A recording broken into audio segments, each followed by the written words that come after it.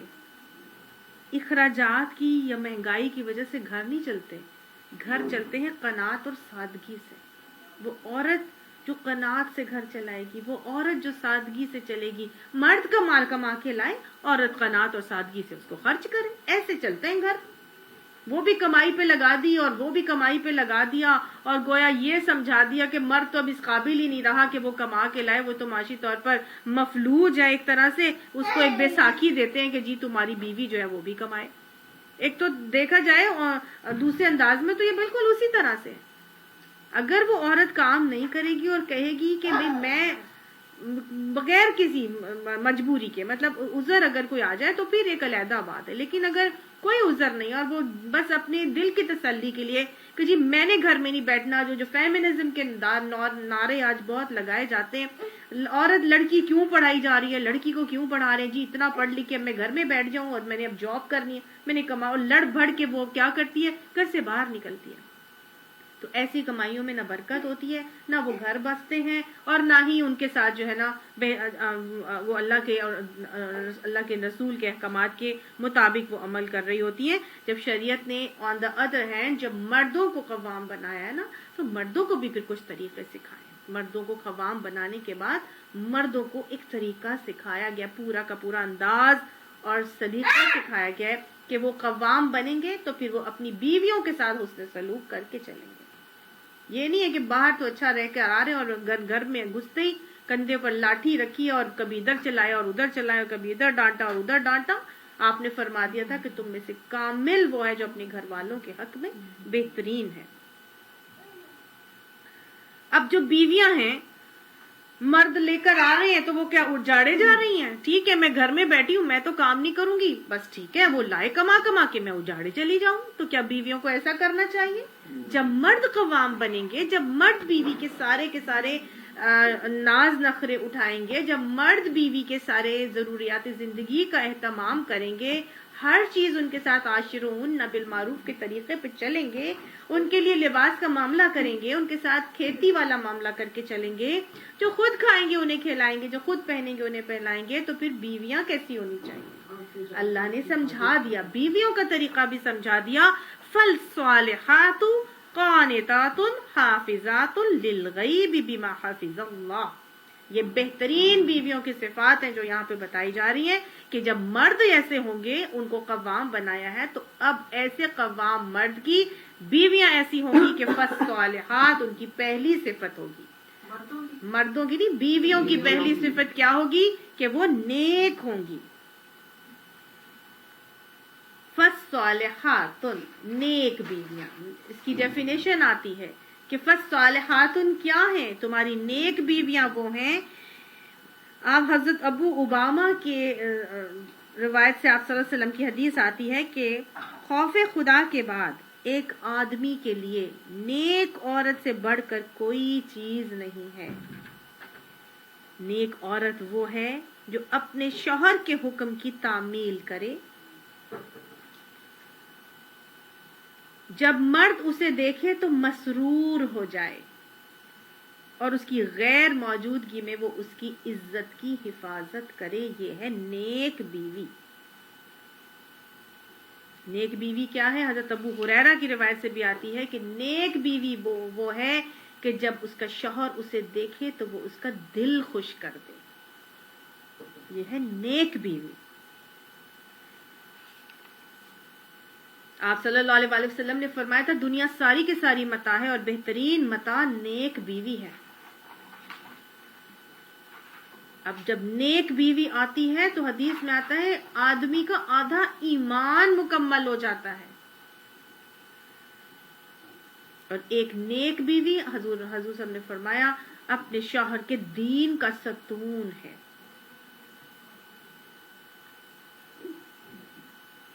طبرانی کی حدیث آتی ہے کہ ایک نیک عورت 1000 غیر صالح مردوں سے بہتر ہے. اسی لیے آپ صلی اللہ علیہ وآلہ وسلم نے یہ جمع کرنے کا حکم دیا تھا کہ 4 چیزیں جمع کرو. وہ شخص خوش نصیب ہے جس کے پاس یہ 4 چیزیں ہیں: شاکر دل، ذاکر زبان، صابر جسم اور دین کے مددگار ازواج.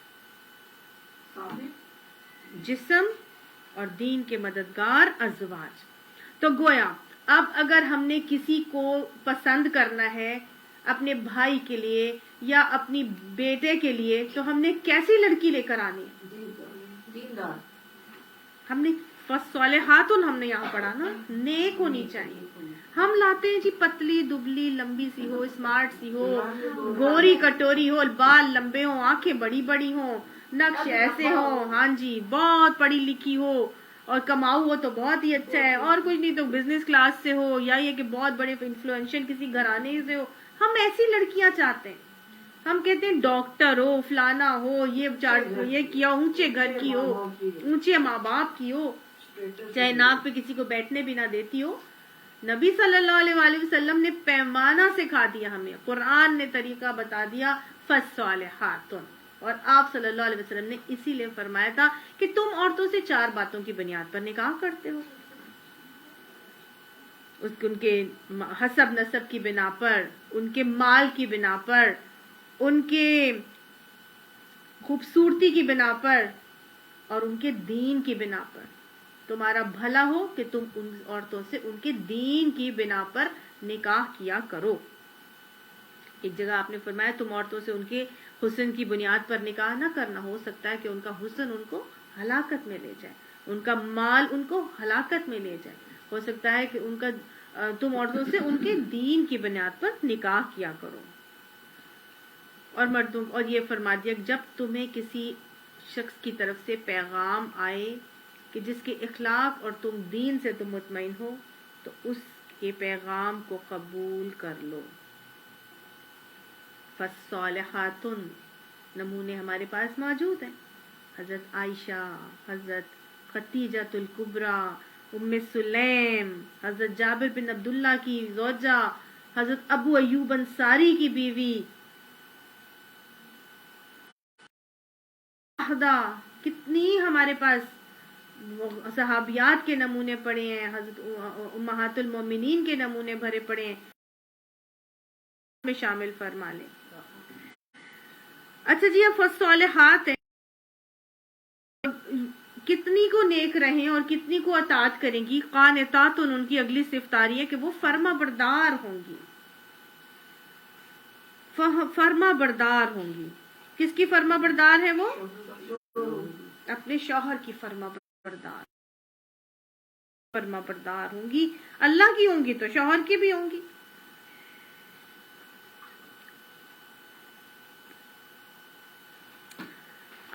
طبرانی میں آپ صلی اللہ علیہ وسلم کی حدیث آتی ہے کہ آپ نے فرمایا کہ جو عورت جنت میں جانا چاہے اسے چاہیے کہ اللہ کی رضا تلاش کرے، اور اللہ کی رضا مل نہیں سکتی جب تک کہ شوہر راضی نہ ہو جائے. سمجھ میں آئی؟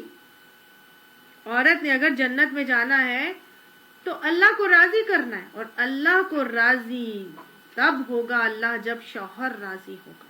تو گویا شوہر کی رضا سے اللہ کی رضا کو وہ پائے گی. ام سلمہ سے روایت آتی ہے آپ صلی اللہ علیہ وسلم نے فرمایا کہ جو عورت اس حال میں فوت ہوئی کہ اس کا شوہر اس سے راضی ہے وہ عورت جنتی ہے. آپ نے فرمایا یاد رکھو وہ شوہر تمہاری جنت بھی ہیں اور شوہر ہی تمہاری جہنم بھی ہے. کس حد تک فرما برداری کریں؟ حضرت عائشہ سے آتا ہے کہ آپ صلی اللہ علیہ وسلم نے فرمایا اگر اللہ کے علاوہ کسی اور کو سجدہ کرنے کی اجازت ہوتی تو میں عورتوں کو کہتا کہ اپنے شوہروں کو سجدہ کریں. میں عورتوں کو کہتا کہ اپنے شوہروں کو سجدہ کریں. حضرت عبداللہ بن عباس سے آتا ہے کہ آپ صلی اللہ علیہ وسلم نے فرمایا کہ میری امت کی سب سے افضل عورتیں وہ ہیں جو اپنے شوہروں کے ساتھ حسن سلوک سے پیش آتی ہیں، اپنے شوہر کی خواہش کے مطابق ان کی فرما برداری کرتی ہیں، سوائے گناہ کے کاموں کے، ان کی خواہش کے مطابق ان کی فرما برداری کرتی ہیں گناہ کے کام میں، کیونکہ آپ صلی اللہ علیہ وسلم نے فرمایا تھا لا طاعت المخلوق فی معصیت الخالق، مخلوق کی اطاعت میں اللہ کی نافرمانی نہیں آئے گی. میں ہو سکتی یعنی کہ شوہر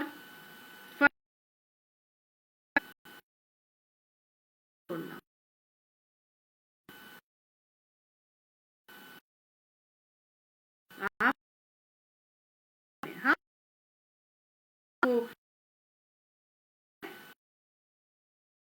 گھر غیر اور سکتی نہیں کیا جا سکتا، وہ گھر میں موجود ہے اور اس کی اجازت نہیں ہے کہ نہیں تم نے روزہ نہیں رکھنا، تو وہ اپنے شوہر کی اجازت کے بغیر نفلی روزہ نہیں رکھ سکتی. لیکن رمضان کے فرض روزے وہ ضرور رکھے گی، اگر اس کا شوہر اس کو منع بھی کرے گا تو وہ رکھے گی.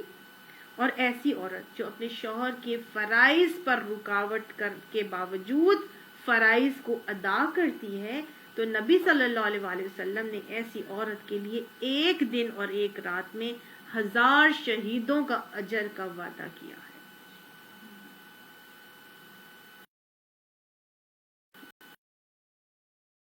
جو اپنے شوہر کے لیے بنتی اور سنورتی ہے، سجتی اور سنورتی ہے، آپ صلی اللہ علیہ وآلہ وسلم نے اس کے لیے 200 سال کی عبادت کا اجر لکھ دیا ہے. میں تو یہ جب میں پڑھ رہی تھی تو میں فوراً سے تیار ہو گئی، اور میں نے اپنے ہسبینڈ کو کہا کہ میں تو آج آپ کے لیے تیار ہو گئی ہوں، تو اللہ میں نے اب مجھے 200 سال کی اجر کا عبادت کا اجر دے دیا ہے. اتنا آسان ہے ہمارے لیے، اور ہم اپنے شوہروں کے لیے تیار نہیں ہوتی. ہم ساری دنیا کے لیے تیار ہوتے ہیں، بازار جانے کے لیے تو خاص طور پر جی، اور اپنے شوہروں کے لیے تیار نہیں ہوتے. 200 سال کی عبادت کا اجر ہے. ایک عورت جب اپنے رب کے قریب ترین اس وقت ہوتی ہے جب وہ اپنے شوہر کی خدمت میں ہوتی ہے. اتنا اجر ہے.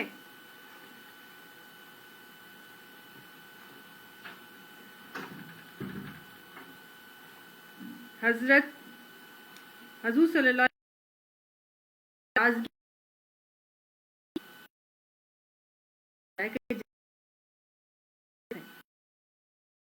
کہ وہ کی اجازت کے بغیر نکلتی ہے تو آسمان میں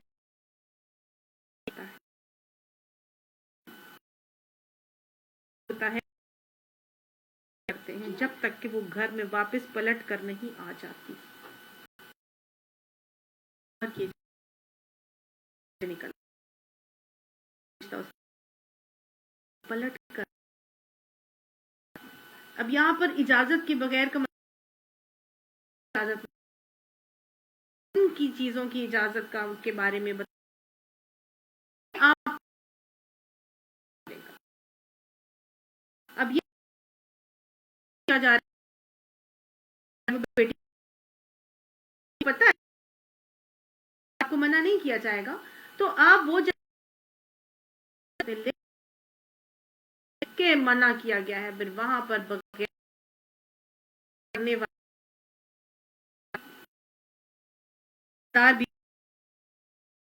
وہ کرتے ہیں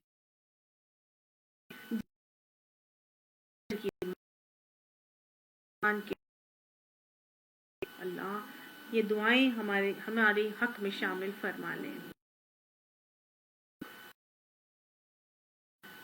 قانتاتن کے حوالے سے جس کا شوہر معذور ہے، محتاج ہے، تو وہ اپنے شوہر کی آپ کہ شوہر تعلیم جسمانی معذوری ہے، ٹھیک ہے نا، جاب لیس ہو گیا ہے، اس کو حقارت سے دیکھتی ہے، نکھٹو نکما بد کلامی سے پیش آتی ہے،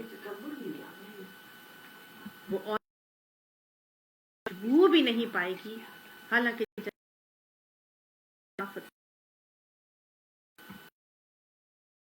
تو نہ بھولنا ہے بھی نہیں ہو رہے ہوتے، اللہ کی رضا بھی نہیں مل رہی ہوتی، تو کتنی ضرورت ہے کہ پھر ہمارے شوہروں کے ساتھ ہم چاہیے ہو جائے، سب کچھ کرتا ہے لیکن پھر بھی بیویاں کا معاملہ کرتی ہیں، ناشکری بیوی کے معاملے بھی بن عباس سے آپ صلی اللہ علیہ وسلم کی حدیث آتی ہے کہ میں نے آج جہنم دیکھی اور اس میں میں نے عورتوں کی کثرت دیکھی۔ لوگوں نے پوچھا کہ یا رسول اللہ، آپ نے جہنم میں عورتوں کی کثرت کیوں دیکھی؟ تو آپ نے فرمایا ان کی ناشکری کی وجہ سے۔ آپ کیا ناشکری کرتی ہیں؟ آپ نے فرمایا کہ نہیں، اپنے شوہروں کی ناشکری کرتی ہیں، ان کا احسان نہیں،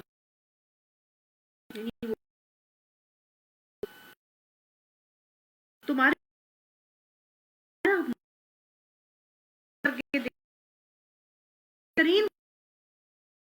لیکن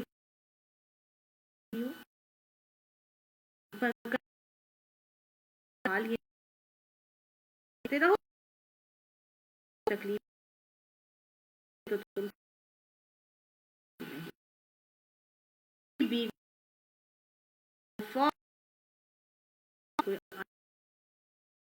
بخاری کی یہ حدیث ہے جو یہاں پہ بتائی جا رہی ہے، حافظات للغیب بما حفظ اللہ، غیب میں ان کی بغیر موجودگی میں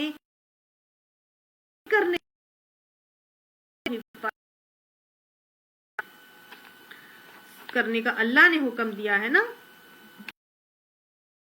تو نگرانی میں گویا ان کے حقوق کی حفاظت کرتی ہے۔ حقوق کیا ہے؟ عورتوں کے اوپر حق ہے، عورتوں کے اوپر حق جائز نہیں ہے کہ وہ اپنے گھر میں اپنے شوہر کی غیر موجودگی میں شخص کو آنے دیں جس کا آنا وہ پسند نہیں کرتا۔ تمہارا ان بستر پر کسی ایسے شخص کو نہ آنے دیں جن کو تم ناپسند کرتے ہو۔ تو عزت شخص آنا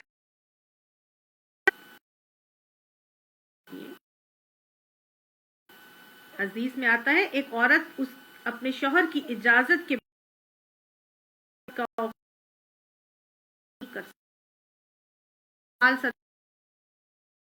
بغیر خرچ نہیں کر سکتی۔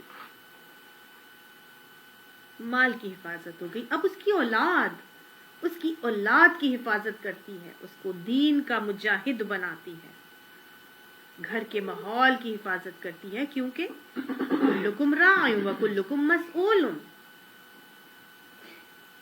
تم میں سے ہر شخص راعی ہے اور ہر شخص سے اس کی رعایا کے بارے میں سوال کیا جائے گا۔ مرد کی غیر موجودگی میں عورت اپنے گھر کی رعایا ہے، گھر کے ماحول کی حفاظت کرتی ہے۔ اللہم حسبنا حساب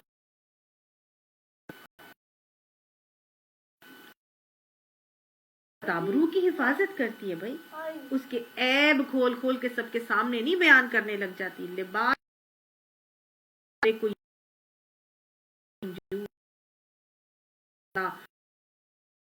والوں کو اپنی طرف والوں کو تو خوب دیتا ہے، میرے والوں کو نہیں دیتا، اس قسم کی باتیں کرنا بالکل پسندیدہ نہیں ہے۔ آپ نے فرمایا وہ عورت جو اپنے شوہر کے عیب بیان کرے گی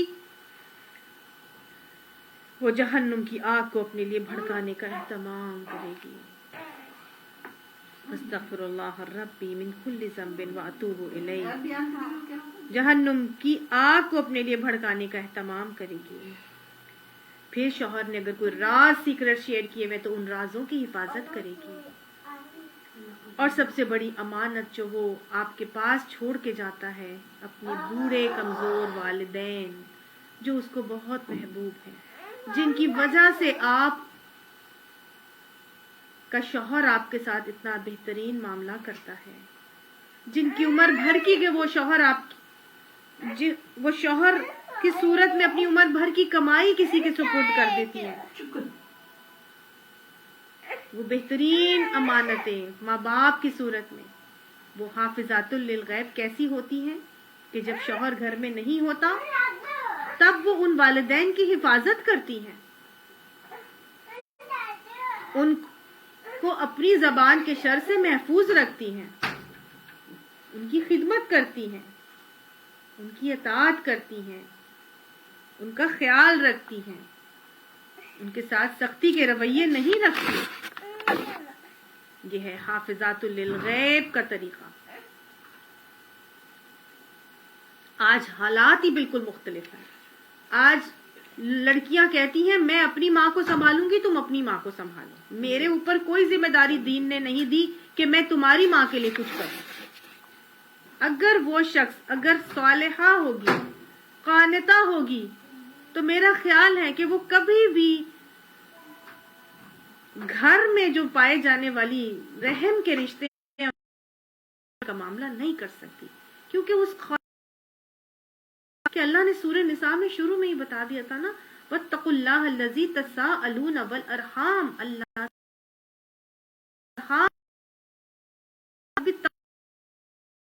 وہ رحم کے رشتے ہیں جن کے ساتھ بھی تقوی رکھا کرو، بچ بچ کے چلا کرو، خیال رکھا کرو.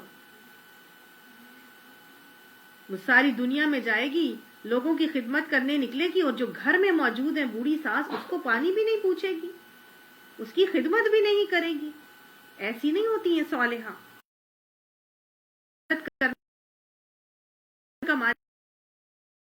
کے لیے تو جو گھر میں موجود ہیں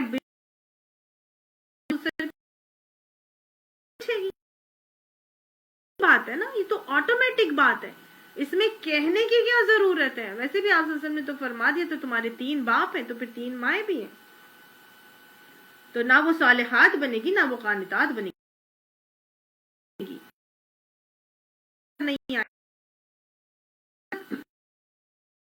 صلی اللہ علیہ وآلہ وسلم ابھی تھی، بہت بڑے کپڑے کے تاجر ہیں، لیکن ان کی جو بیٹی حضرت اسما ہے، ان کی شادی جس سے ہوتی ہے وہ بڑے تنگ دست گھرانہ تھا، وہاں پہ ان کی شادی ہو گئی. بڑی بھوک پیاس کاٹی، اور حتیٰ کہ اپنی حمل کی دور میں بھی وہ بڑا بڑا کام کیا کرتی تھی.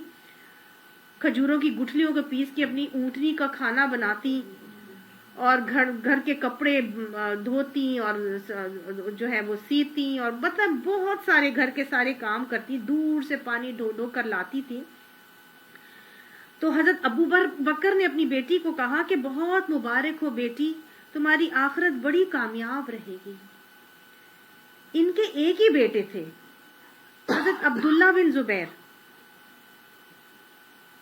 ایک ہی بیٹے ہیں اور ایک ان کی والدہ، یہ ہمیشہ اپنے بیٹے کے ساتھ ہی رہی،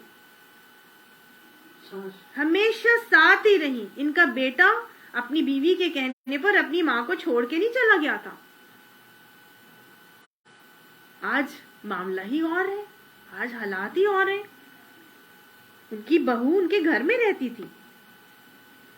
اللہ تعالیٰ ہمیں یہ باتیں سمجھائے، اور ہماری یوتھ اور ہماری جنریشن کو بھی یہ باتیں سمجھائے کہ والدین کا کیا مقام ہے اور اولاد کا کیا حقوق اور فرائض ہیں.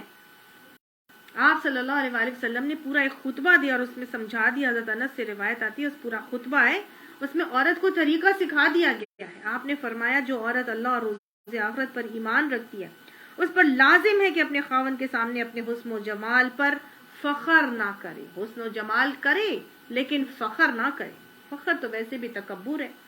خاوند کی برائی نہ کرے، اس کا عیب نہ نکالے، اس کی ناشکری نہ کرے، ہر وقت خرید و فروخت کا سوال نہ کرے، شوہر سے کسی ایسی چیز کا سوال نہ کرے جس سے وہ عاجز ہو، یعنی یہ اس کے لیے ناممکن ہو.